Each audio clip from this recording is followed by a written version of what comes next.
Canterbury's firefighters were battling a new 300-hectare vegetation fire near Waipara overnight and today. Dozens of residents were evacuated in darkness as strong winds fanned flames across the hills of North Canterbury and towards homes in Waikato Valley. Juliet Speedy reports.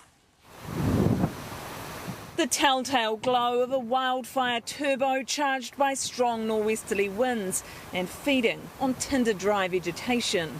When the crews arrived, they encountered a fast-moving grass fire going up a hill with restricted access, and because of the time we couldn't fly or initiate aerial operations.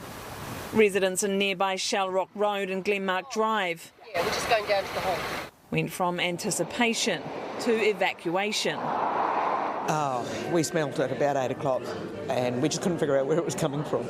A week ago, there was a conversation on the farm. We really ought to get a box of the important stuff together because it's so dry up there, honestly. I just put a few things on my truck, which I did, and be prepared in case. Well, the in case did come along.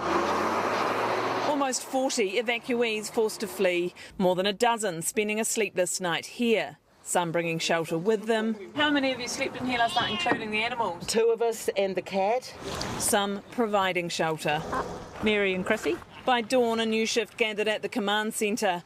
Many of these volunteers have worn this uniform often over the past week as Port Hills reinforcements and now hometown heroes. There's been guys down here overnight since 8 o'clock yesterday, and they've been working through the night, so in the morning they're definitely in need of a breakfast. While the new crew awaited deployment, 5 helicopters took up the fight from the air. The weather forecast this afternoon isn't favourable for air operations, so it's hit it hard this morning. By 9 a.m. it was looking good. Evacuees hearing that they could be home in time for lunch. Let's hope it all happens at midday. But with winds ramping up, the fire broke free again, burning fast and dashing the hopes of these residents just as quickly. We just don't know where this fire is. The fire jumped this containment line and that caused a little bit of panic from us because of the conditions that we're facing. By mid-afternoon there was still no change in the wind, but there was at the fireground. Crews achieving a major milestone. Finally, the fire was contained. Containment means that you can go home tonight, but you still have to be vigilant. Absolutely over the moon. It's a familiar feeling for residents of the Port Hills. Almost a week after they too had been forced to leave their homes, the smoke remains, as does the threat, albeit reduced.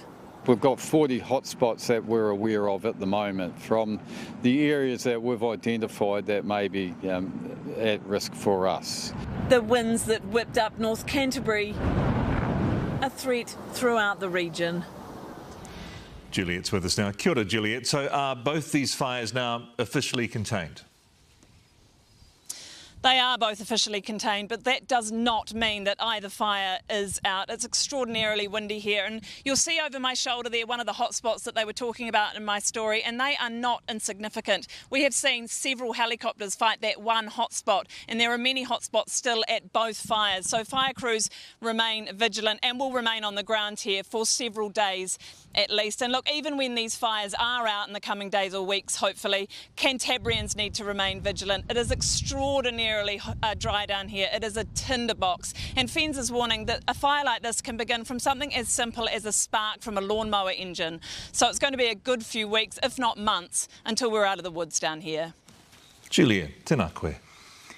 Well, Heather is in now with more on that weather. So what are the conditions going to be like there tomorrow? Much more favourable than today, that's for sure. There are still a couple of hours left of that strong nor'wester for Canterbury, but by around 10 o'clock tonight, the wind dies down and it shifts to a southerly. Now, there could be some showers overnight, but they'll be gone by the morning with a much cooler and calmer day ahead. Now, further north, it's also super dry for Wairarapa, the Tararua district, parts of Wellington, where strong winds will continue overnight, keeping the fire danger high for those regions too.